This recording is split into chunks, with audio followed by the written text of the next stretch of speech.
मैं उस जगह से बोल रहा हूं जहां आतंक के आकाओं को मेरी आवाज सीधे सुनाई पड़ रही है। मैं आतंकवाद के इन सरपरस्तों को कहना चाहता हूं कि उनके नापाक मंसूबे कभी कामयाब नहीं होंगे। हमारे बहादुर जवानों ने, जूनियर ऑफिसर्स ने सामने से लीड करके ये यकीन करा कि हमारी सिर्फ तकरीबन 527 कैजुअल्टीज हुई हैं। एक तरफ वाजपेयी साहब को वेलकम कर रहे हैं और दूसरी तरफ हम जंग की तरफ जा रहे हैं तकरीबन।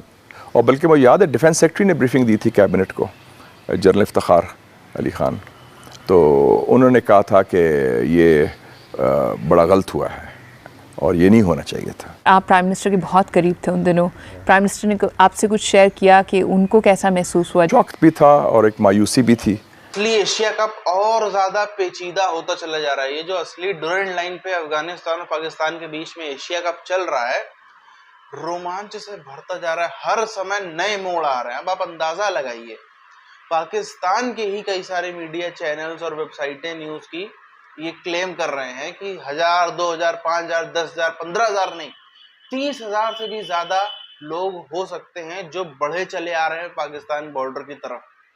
अब जब ये वॉर की बात होती है, ये एक युद्ध सेना की बात है, तो सेना के अनुसार और पाकिस्तान अफगानिस्तान बॉर्डर के अनुसार बहुत बड़ी संख्या है 30,000 की। 30,000 कहीं से भी कतई छोटा नंबर नहीं है।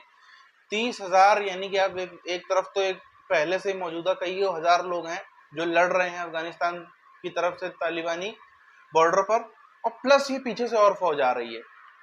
अब पाकिस्तान के पास में इतनी स्थिति नहीं है कि अपने टैंकों में तेल डलवा सके, तो अब इनका क्या ही कचुम्बर निकलने वाला है, क्योंकि एक तरफ उनको बड़ी डील भी मिल गई है अभी तालिबानियों को, $multi-billion डील, और साथ साथ में उनके पास में एडवांस वेपन्स हैं अमेरिका द्वारा। We were strong, we were a nuclear power, हमें पता था, और हमें पता था कि क्या रेड लाइंस हैं, कि हिंदुस्तान वो रेड लाइंस क्रॉस नहीं करेगा, कि मुकम्मल कन्वेंशनल वॉर नहीं होगी। क्या ऐसी बात हुई कि पाकिस्तान के जो न्यूक्लियर वेपन्स हैं उनको मोबिलाइज किया जाए? No, not at all. Absolutely not. Nuclear factor did not come into play. या किसी ने सोचा भी उसका हो कि ये, पहले तो बात है कि अभी तो जंग ही नहीं शुरू हुई थी, अभी तो स्कर्मिशेस हो रही थी, क्लैशेस हो रहे थे बॉर्डर पे, तो हिंदुस्तान पाकिस्तान की जंग तो कोई नहीं थी। इस लेवल पर हुई होंगी उनकी आर्मी चीफ के साथ जो मुलाकात थी, क्योंकि basically it was a military issue, और अब ये इशू था कि चूँकि अब eyeball to eyeball confrontation का ख़तरा था, तो उनकी आपस में मुशावरत जो भी हुई उस लेवल पर हुई। मुशर्रफ ये कहते हैं कि एक बहुत ही जीती हुई किस्म की जंग या सिचुएशन थी, लेकिन सियासी क़यादत की कमज़ोरी की वजह से वो शिकस्त में तब्दील हो गई। नहीं, मैं इस अजम्पशन से एग्री नहीं करता, बल्कि मैं समझता हूँ कि हमारा कारगिल में हमने वही गलती की। 4-5 लोग थे उधर, अयूब खान साहब थे, और वही इधर भी हुआ, 3-4 लोग थे, फैसला कर लिया, और अजम्पशन भी वही थी। 65 वॉर की जो अजम्पशन थी वो आपने 1999 में वही दोहराई कि हम जो मर्जी करेंगे, हिंदुस्तान उसका रिएक्शन उस तरह नहीं होगा। आपको लगता है कि जो कश्मीर पे पाकिस्तान का स्टांस था उसे नुकसान पहुंचा? यस, कश्मीर को मुंसलिक हो गया, और इधर अपने सबसे बड़ी बात है, what is the most important thing, loss of lives. हमारा बड़ा नुकसान हुआ, जानी नुकसान हुआ। हमने केटर नहीं किया था, जो लोग ऊपर बैठे थे सप्लाईज नहीं पहुंचा सके थे। हमारा ख्याल ही नहीं था, इंडिया तो बोफर्स गन लेके आ गया, एयरफोर्स लेके आ गया, उनका ख्याल था कि थोड़े से होगा। तो ये तो बड़ी फ्लॉड अजम्पशंस थी। किसी ने बड़ी अच्छी बात की थी, मुझे एक फ़ौजी मिला, सीनियर बंदा, 17 मई की ब्रीफिंग के बाद, मैंने कहा क्या असेसमेंट है, क्या हो रहा है? कारगिल वॉर मेरे ख्याल में वाहिद हिंदुस्तान पाकिस्तान के दरमियान वो जंग है जिसको पाकिस्तानी भी ब्लंडर कहते हैं। काफी ज्यादा पाकिस्तानी ऐसे हैं जो समझते हैं कि कारगिल वॉर जो पाकिस्तान की तरफ से एक ब्लंडर था। नवाज शरीफ साहब का कहना ये था उस टाइम पे कि जी मुझे तो पता ही कुछ नहीं था, मतलब इतने बेखबर प्राइम मिनिस्टर शायद ही दुनिया में कहीं होते हो कि उनकी फौज क्या कर रही है उन्हें पता ही नहीं था। 25 साल गुजर चुके हैं, 25 इयर्स के बाद भारत तो अभी तक जो है वो उसकी जश्न मनाते हैं, उसकी कामयाबी का कुछ ना कुछ सेलिब्रेट करते हैं। जी, मुकम्मल डिजास्टर, मुकम्मल डिजास्टर। और ये वो ओपिनियन है जो मेरा नहीं है, वो जनरल अली कुली खान का भी है, जिसने ये कहा कि ये मशरकी पाकिस्तान के बांग्लादेश बनने से बड़ा सानहा था। ये जनरल क्यानी, जो गुलजार क्यानी थे, कोर कमांडर थे पिंडी में, उनका भी यही ओपिनियन है। जनरल शाहिद अजीज का भी यही ओपिनियन है। और हमारी जो टॉप ब्रास थी वो सब इस बात पे मुत्तफिक हैं कि ये एक डिप्लोमेटिक और एक मिलिट्री डिजास्टर था। वॉर की ब्रिंक तक पहुंच के, यानी यहां तक हुआ कि अमेरिकन जो एड था प्रेसिडेंट क्लिंटन का,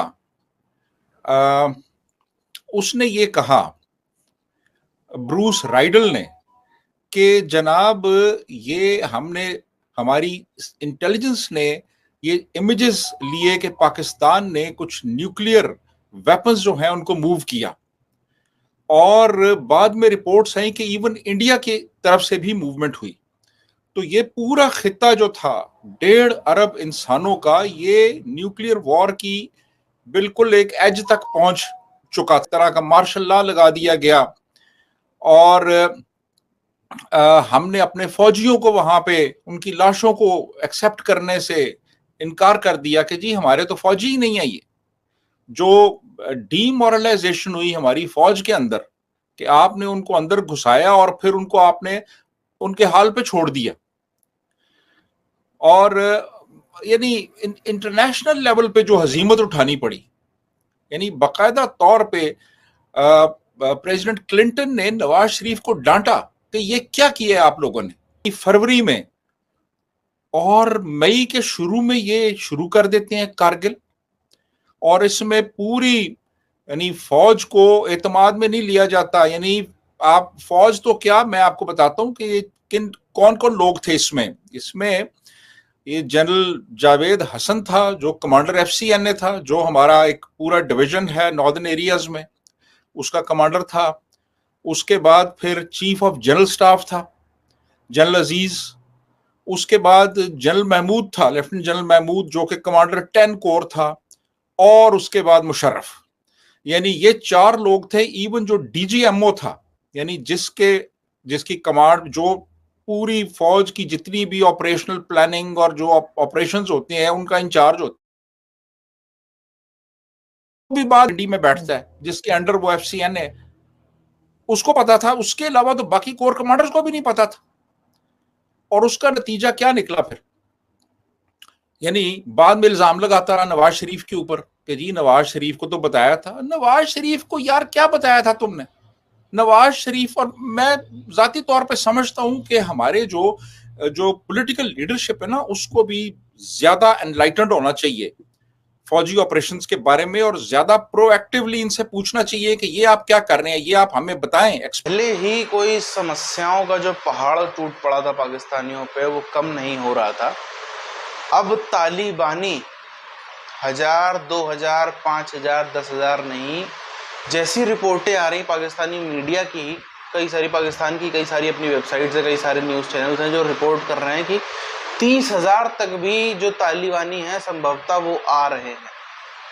अब 30,000, अब ऐसे तो प्रोटेस्ट के नाम पे तो छोटा नंबर लगता है, लेकिन जब 30,000 फौजियों की बात आए तो वो बहुत बड़ा नंबर हो जाता है। 30,000 की फौज जब मूव करती है दूसरी जगह, अब शायद समझ में आ रहा है दुनिया को, जो दुनिया कहती है ना, ये देखो अमेरिका डर के भाग गया, अमेरिका अपने हथियार छोड़ गया। अमेरिका के एक से एक हाईली टेक्नोलॉजी वाले हथियार। क्यों मैं हाईली टेक्नोलॉजी कह रहा हूँ? क्योंकि पाकिस्तान के पास ज़्यादातर कचड़ा माल है। पाकिस्तान के आर्मी चीफ का खुद का बयान आ चुका है कि बीच में बयान आया था कि हमारे टैंक भी कई सारे ऐसे हैं जो चलने की स्थिति में नहीं है, खराब पड़े हैं और मेंटेनेंस कराने का पैसा नहीं है। ये सब वो चीज़ें हैं जिसके चलते अगर पाकिस्तान से कंपेयर करोगे तो बहुत ज़्यादा एडवांस है वो सारे के सारे वेपन्स जो अमेरिका छोड़ के गया अफगानिस्तान के अंदर। अब अमेरिका के छोड़े हुए हथियार ले करके 30,000 सैनिक बढ़े चले आ रहे हैं। पहले तो इससे बहुत छोटी संख्या थी, तब हमको खबरें आती थी हर दूसरे तीसरे दिन कि आज यहाँ ब्लास्ट हो गया। वो गुरिल्ला वॉरफेयर जिसको बोलते हैं ना, गुरिल्ला वॉरफेयर आप सब जानते होंगे, छापा मार युद्ध नीति है। वही युद्ध नीति है जिसके चलते वियतनाम ने चाइना को भगाया, वियतनाम ने अमेरिका को भगाया। कैसे? सामने सामने का युद्ध मत करो, छुप के वार करो, जब सामने वाला तैयार ना हो तब उसके ऊपर वार कर दो। तो अभी तक तो जो गुरिल्ला वॉरफेयर है उसमें ज़बरदस्त तरीके से कामयाब रहे हैं अफगानी तालिबानी। अब सामने सामने की लड़ाई होगी या इसमें भी गुरिल्ला और सामने सामने की वॉर दोनों साथ में चलेगा, जो भी होगा, मुझे तो कतई नहीं लगता पाकिस्तान के बचने की संभावनाएं हैं, पाकिस्तानी फौज के जीतने की संभावना, क्योंकि ये वॉर चालू हो गई, युद्ध छिड़ गया। पाकिस्तानी मीडिया को कबूले ना कबूले अलग बात है, मगर युद्ध इस समय बॉर्डर पर चल रहा है।